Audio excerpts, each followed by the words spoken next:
Let's start recording now. We're talking about the Protestant Reformation and how it goes back into Henry VIII, right? Okay, but what assignment or what for what though?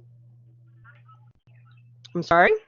Like, what does it have to? What are we covering this topic for? Like, what situation? What assignment for the chapter three quiz, the plagiarism quiz, the This knowledge? is part of chapter 2, but this is explaining as to why Jamestown and the English colonization of the New World is so far behind the Spanish. Okay, and because of the Protestant Reformation, you have the Puritans and the Pilgrims, and they come and establish Massachusetts. Right? You can't have Puritans and Pilgrims in Massachusetts without the Protestant Reformation. Okay? I still don't understand. Like, so you said this is for chapter two, so we're not doing any assignment over what you're going over right now. You should have done an assignment. Okay, You should have already. done it last weekend. Okay. And Miss Thompson, I guess Yeah. um, I am recording the lecture. Trust me, if I'm talking about it, it's important. Okay? And basically, what I'm trying to show you is how we get from point A to point B. Okay, Right? I was You just can't. confused of like the reasoning that we were talking about that because we've been going over so many topics before. I just wanted to make sure we were talking about the right thing. Not the right thing, but that I knew what we were talking about it, why we were talking about it. Okay. If that makes sense. Well, we're talking about it because it is important to understand the founding of America, the founding of the colonies, and also not only why they were so late, but why the Puritans left. Right? Have we Okay. talked about the Protestant Reformation already? No. No. Okay. Okay. So yeah, I don't want to repeat myself. Is there what is it that I'm talking about that we've already talked about? Nothing. It was just I just didn't know because you had just finished talking about the analysis and then we jumped into that conversation. I just didn't know. That's why I was asking. Okay. Did I answer your questions, or are you with us Yes. now? Yes. Okay. All right. Good. Um, to kind of let me go ahead and share it. Blackboard keeps crashing. I know wasn't helpful for me last night. All I can say is I am recording it, so hopefully you can come back and view it later on YouTube. But let me pull this back up. So, right, Martin Luther starts off the Protestant Reformation. Now, how does that tie back into Henry VIII? Well, because the Pope refuses to give him a divorce, right? Uh, he cannot divorce Catherine of Aragon. Henry VIII, Anne Boleyn actually is the one that is really researching and reading up on the Protestant Reformation. And she whispers into his ear, there's this other religion. It's Christian, so you're not changing really your belief in Christ or anything. If you adopt Protestantism, you are head of the Church of England. In other words, you can divorce and marry whomever you want, right? So you have the power, which of course Henry wants. In addition, if he changes the faith, which he does, he gets to take all the money that they were sending to the Pope, now goes into his treasury, and all the money from the money in the land from monasteries and convents all over England now belongs to the crown, so belongs to him. So he sees this as a win-win. He can divorce the woman he doesn't want to be married to. He can marry Anne Boleyn, and he gets money, right? Money, land, and power. So he does it. So he changes the entire faith of the English. Again, they don't have a lot of control over this in theory, right? He says we're the Church of England now, and apparently back then, right, that was all that was said about it. He doesn't, people weren't allowed to choose. So all of a sudden, this Catholic nation has to become Protestant, right? And they do. And you have instances in which they go into monasteries and these beautiful cathedrals that are hundreds of years old and smash out the windows and burn things. Another tenet of the Protestant faith is that everyone should read the Bible. So you start to see English versions of the Bible being printed for the first time, right? They want the lay people to read the Bible. So now people are going to have to learn to read, right? So this brings about more education in England. Anne and Henry get married. Catherine is sent off to some dank castle somewhere, and she pretty much dies within 10 years. I mean, within a year because the castle is so bad. And he disinherits his child. He disinherits his Princess Mary. Anne Boleyn gets pregnant, has a child. It's a girl. So all of this, and they have another girl. Her name's Elizabeth. So Princess Elizabeth. And Anne and Henry have a very passionate relationship, but Anne does not turn a blind eye to his affairs. She's very fiery. They get in these very heated arguments, not very queenly, if you will.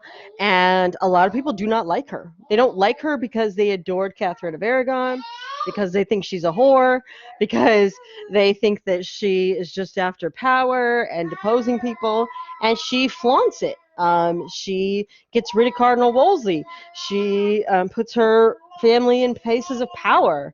But she only lasts 1,000 days, so a little over 3 years. By this time, Henry and her are fighting all the time. She's had a couple more pregnancies that ended in miscarriages, and so he's decided once again, that it's her fault. And so he has a couple of her friends, one of them her brother and a musician friend of hers, interrogated. And interrogated in the 1500s means tortured. And then, until they admit that they slept with the queen. So did this actually happen? No. But did they admit to it? Yes. Because they were tortured to death. And so she is thrown in the tower, and she's beheaded.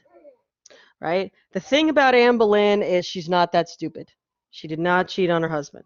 She was a fiery person, but that's not one of her mistakes. So he is single again, and he disinherits Princess Elizabeth now. And he marries Jane Seymour. Jane Seymour, also a lady in waiting. And lucky for Jane, she has a boy. His name is Edward. So finally, King Henry's got his heir. Unfortunately for Jane Seymour, she dies in childbirth. Um, so he's got a boy, but he is single again. So his advisors say, look, you are the only Protestant monarch really in Europe. You need to make an alliance with some other Protestant princes so that you can kind of have something in place for when the Pope and all the other Catholic monarchs come to try and take your nation away. So he agrees to this relationship or this alliance with a place in Germany, and he agrees to marry Anne of Cleves, which is lovely lady number 4. But they've never met. And when he meets her for the first time, she doesn't recognize him, and it's a huge hurt to his ego. They get married, and then he claims that, he claims she's not a virgin. He says he doesn't like her, and he thinks that she is um, not a virgin, and he says she smells. Now, if anybody smells in there, it's Henry. Okay, because Henry has this wound that he got from when he was married to Catherine in a jousting accident, and there's a little piece of wood stuck in his thigh, his left thigh, and it's infected, and it continues to fester and seep, and they keep trying to treat it, and it doesn't work, and so he smells pretty awful. And by this time, he's in his 40s, mid 40s. He can't go out and do all the things he used to do, hunting and running, etc. So he's starting to get pretty chubby. So it's not Anne's fault. But Anne of Cleves is probably the smart one out of the 7, and she gives him whatever he wants. He wants a divorce. She said, fine. Here, where do I sign? All she asks is that he doesn't send her back to Cleves because her brother apparently was kind of a jerk. So He sets her up in a palace. He divorces her. He gives her the title of sister of the queen, which is kind of made up. I mean, he's already got two sisters. She can come to court whenever she wants. She gets alimony payments. They're friends. Like, she makes out, right? She also begins to try and convince him to bring his daughters back into the fold. Like these girls, it's not their fault. You have a son, so whatever sins you think their mother committed, it's not their fault. So she begins working on him, and she's actually friends with all three of his children. But he divorces her, and so now he's on to wife number 5. By this time, he looks very similar to the picture you see there, and he's on his royal tour, so to speak, and he comes across a lovely little thing. Her name's Catherine Howard. She is like 18 when he meets her. She's full of life, and very sensual, and he becomes infatuated with her. And she with him because he's the king of England after all, right? She's your 15th century, your 16th century gold digger. Um, so they get married again, right? And they have a robust sex life, according to the courtiers. But she doesn't just have sex with the king. In fact, her most famous affair is with his groom, a guy named Thomas Culpeper. They nickname her name's Kitty. Her name's Catherine, but everybody always called her Kitty Howard. And she gets caught, and Henry is devastated, so he tries her for adultery, and off with her head. Right? And she actually did it. She has no shame. While she was about to be executed, she said she'd rather be Thomas Culpeper's whore than the Queen of England any day. So, yeah, she was definitely guilty of that charge. So now he's single again, and he ends up marrying a woman named Catherine Parr. Is his age. They're not after a real romantic relationship at this time. She's already been widowed twice. She has adult children, and she really kind of helps him bring all of his children back into the fold and uh, set up the line of succession. And in Henry VIII's will, it says it should go to Edward, and then Princess Mary, and then Princess Elizabeth. And he dies in 1547. Okay. Now, his son, Edward, who's from wife number 3 here, he's Protestant. In fact, he's extremely Protestant, right? Almost zealously Protestant. And he's 12 when he takes the throne, but he only lasts 3 years. Okay, so he's tried to change a lot of things to make it securely Protestant. When he gets very ill at 15, he realizes he's dying, and he has a problem. He has no heirs, so once he dies, it's going to go to his oldest sister, which is Mary. But Mary's Catholic. She has remained Catholic. She will not renounce her faith, not for lack of trying by her father, and she has an axe to grind about what happened to her mother. Right? So she is very unhappy. And so when Edward dies, he tries to change the line of succession unsuccessfully. Right? So Mary becomes queen. She earns the nickname Bloody Mary because she changes the religion all the way back to Catholicism. Her favorite punishment for these leaders of Protestantism is burning at the stake. She believes they're blasphemers, heretics, and the punishment for that, again, is bonfire. So she roots out a lot of, clerics that have been prominent in the Protestant faith since Anne Boleyn, right? For the last 30 or so years, now they find themselves the wrong faith, and she kills them, right? She quickly marries Philip of Spain, which they are cousins. So lovely little close family there. And so they have an alliance. She becomes a Catholic nation. She says she's bringing the country back into the true faith. The Pope is back on board. And so they are trying to kind of rebuild the churches and cathedrals that have been destroyed through the Protestant Reformation. But unfortunately, she only lives for 8 years after she becomes queen.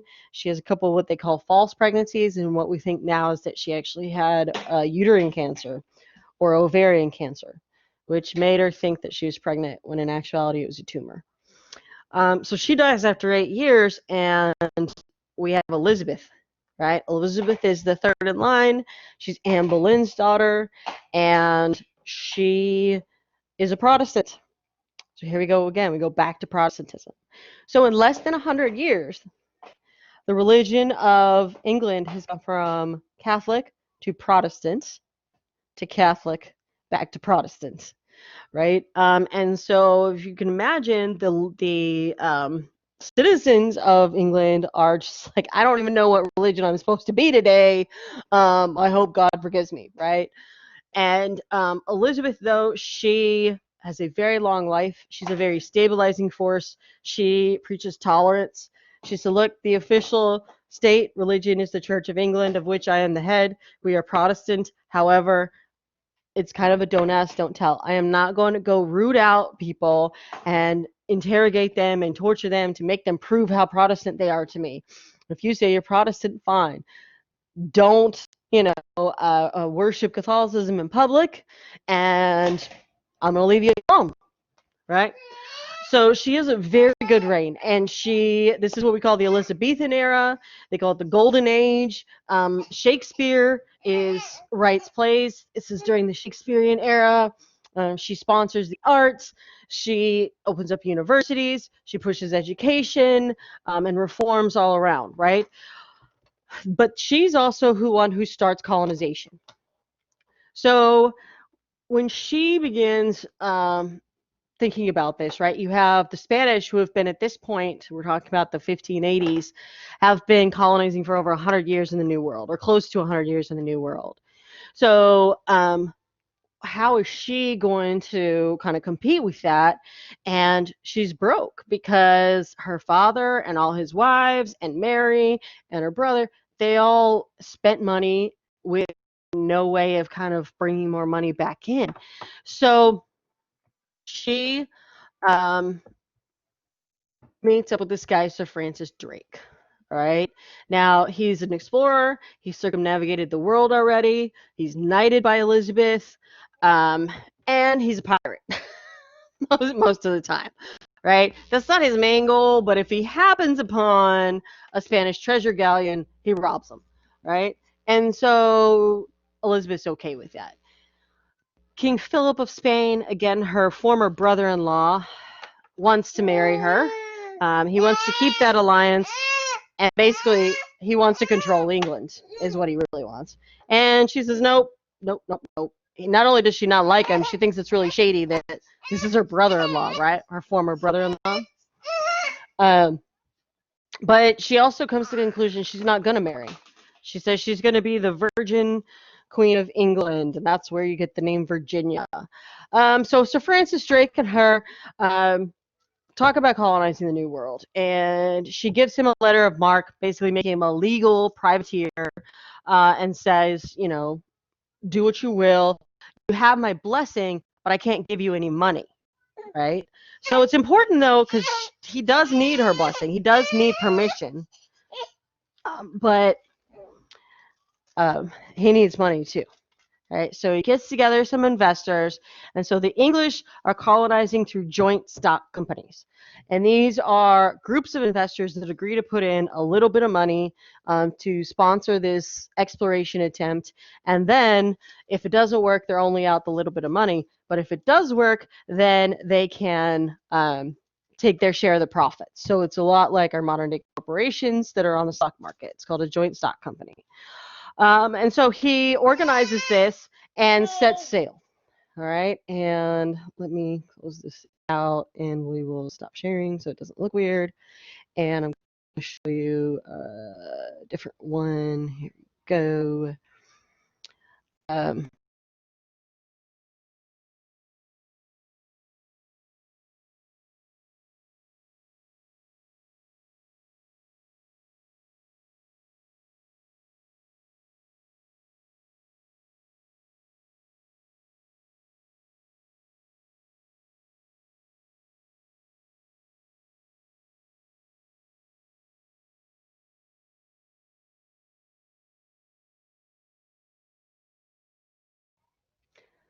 Sorry, guys.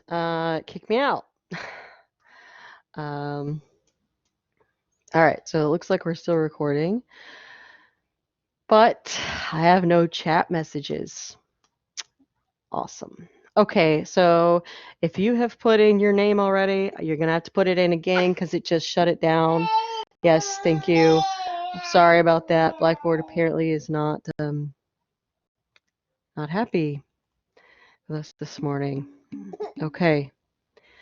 Um, all right, so sorry, let's go through this. I know we've covered a lot already.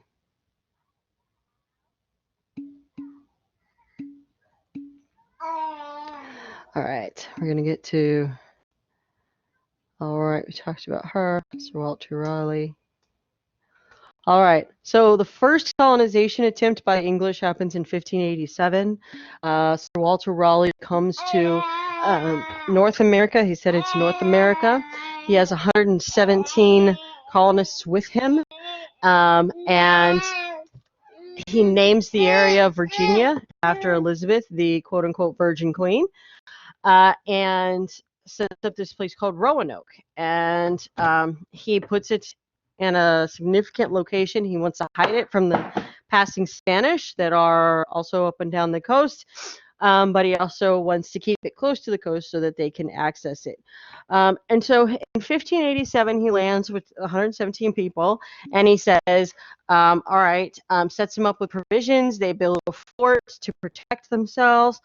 And he even buries some emergency supplies, tells them where they are, said, if the worst happens, you can come and dig these up and you survive for a while.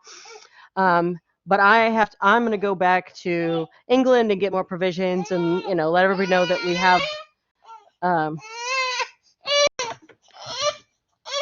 we have established a place here. And so he leaves 1587 and goes back to England.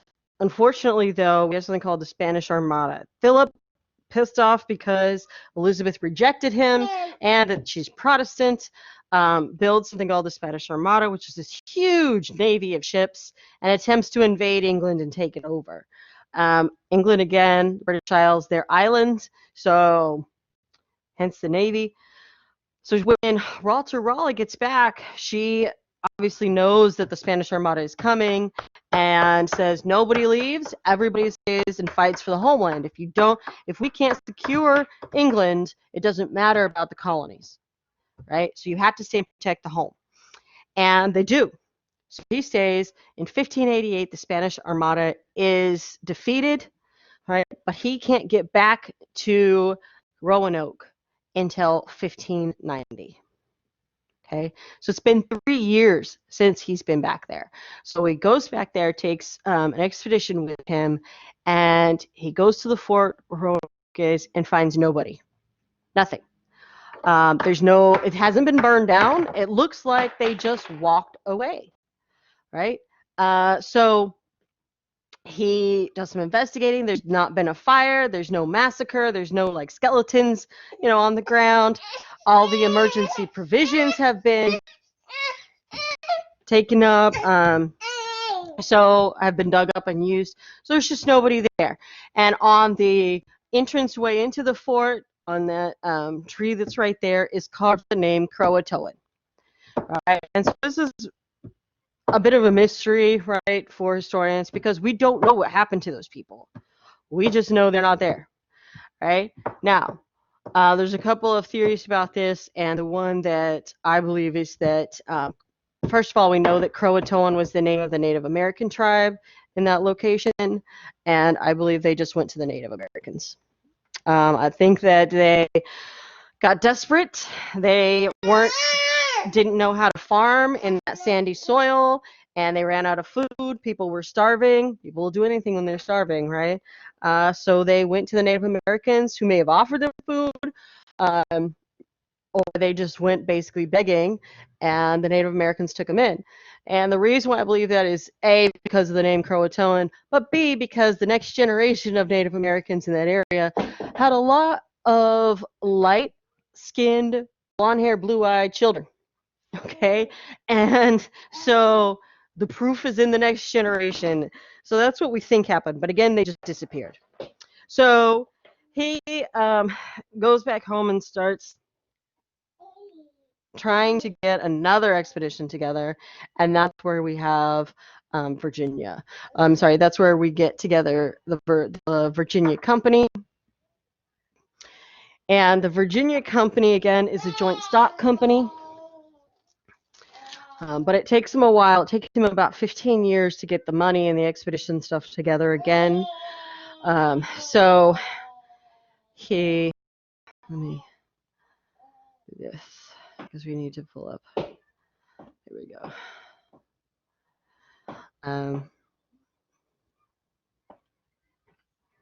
And this one I'll put on Blackboard. So the joint stock companies, he creates the Virginia Company. We've already talked about that in 1606, and they sail to the New World in 1607 and begin the settlement of Jamestown. Now Jamestown is more successful in that the people don't disappear, but not very successful in comparison to the Spanish and the Portuguese because a lot of people die, a lot, right? Now, the people that they send, this is important, they only send men. And that's not good. And not just for natural repopulation, right? Not just because women can have babies, but because they don't have the skill set. And a lot of the men that go are businessmen or nobility, and they're there to get rich quick. And they're looking for gold and silver like the Spanish found. Well, they don't find it. And they keep harassing the Indians and where's the gold? Where's the gold? And the Indians are like, there's no gold. What are you talking about, right? And so they spend, when they land in 1607, they spend a lot of time digging for gold and looking for riches and not building shelter, figuring out farming, things that will actually sustain them throughout the year. So this is primarily problem number one, right? Is that they send people with no skills. And they don't spend enough time doing that. It's a business venture, remember. So Virginia and the Chesapeakes are business ventures. They're not there for religion. Religion comes into play in Massachusetts, but not in Virginia. Okay, and so you get town begins to settle like this, right? You have this community in the middle, but it will expand out, and I'll kind of tell you what that comes next, but. They have a drought, disease, death, as we were talking about. Between the years of 1607 and 1624, only 1,300 people survive. Right? So Richard Freethorn's letter that was in the document analysis, he's during this time. He's 1623 is when he writes this letter. What's also important to notice that he could write. And obviously his parents can read because you don't write letters to people who can't read. So they aren't destitute. They aren't really poor, right? So that's the class of people that they're sending over there. Hold on, maybe. And what we are seeing, right, is they are using indentured servants. Now, indentured servants, like we talked about, are contracted labor. They're not slaves. They are not enslaved. And as we said at the time, it's cheap to get an indentured servant because you don't pay until the end. Whereas enslaved people, all the cost is up front. You have to pay X amount of money, and then yes, you have a lifetime of free labor, and you have to take care of them. But the big expenses are up front and not on the end of the contract. So, which is why they used indentured servants to begin with, and the fact that indentured servants don't live. As you can see here, hardly anybody lives.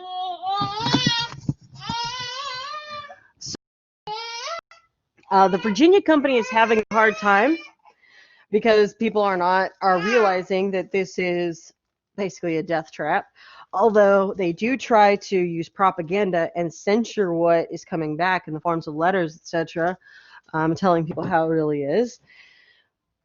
But they do make Powhatans. Now, the Powhatans are the Native American tribe that's local to that area.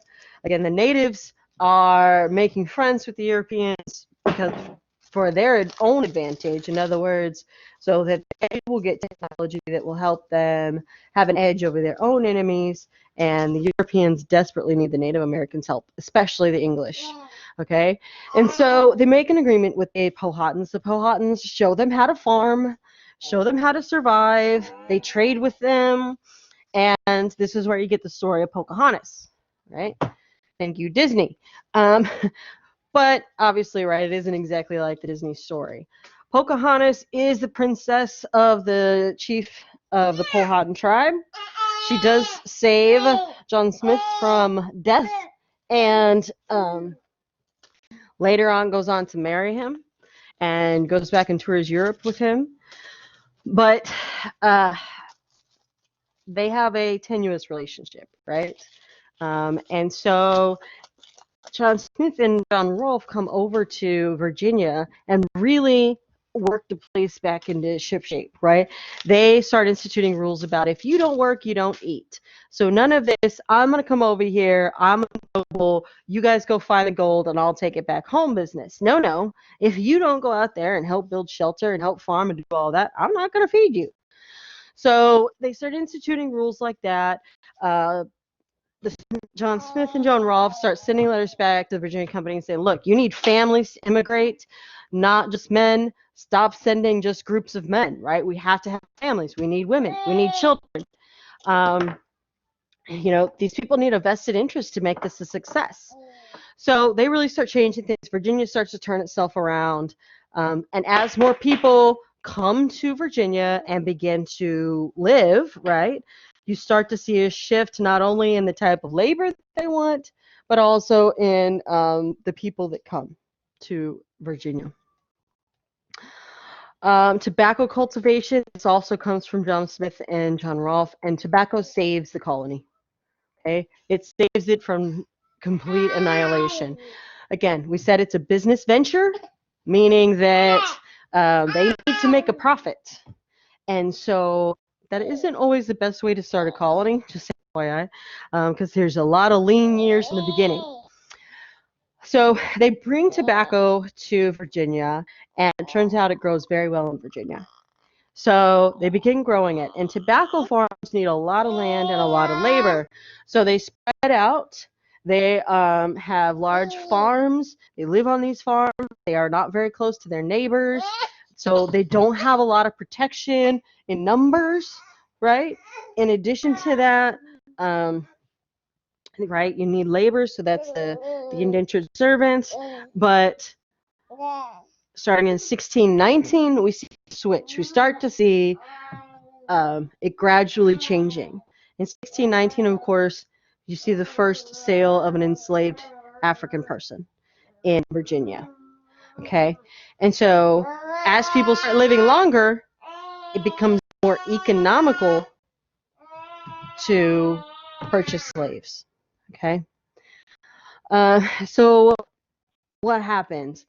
In 1622, you have a problem in Jamestown. Good luck saying Hopokanakno. Rebellion. He is the brother of our Pocahontas, and his father has died, so he's now chief of the Powhatans. And he's mad at the English. He never liked them anyway, but the reason that he's mad is that they continue to encroach on his land. So if we go back to that, right, in the middle, you have the village, like shops, the church, etc. Then that light blue circle is the wealthy. These are the families that have been there the longest, so they have the most money. They're most successful. Then you have that middle circle, which is the middle class and artisans where they live. And again, they're all spread out because of the farming and tobacco.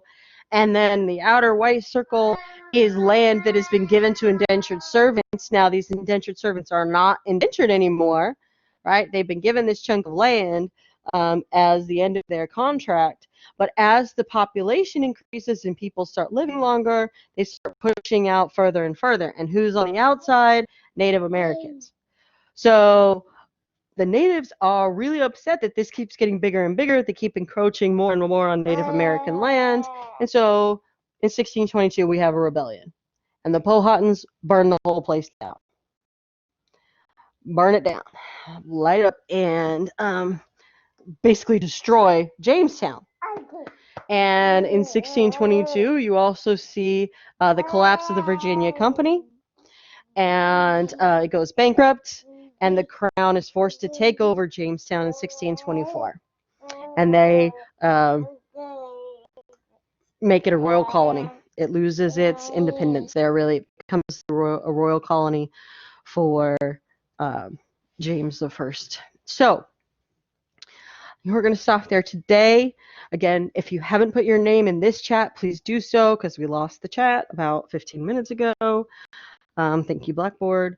The instructions for the document analysis are on the YouTube channel. I will also post instructions for the plagiarism quiz on the YouTube channel. And please have a look at the other lectures that are on there because, we're a little behind the other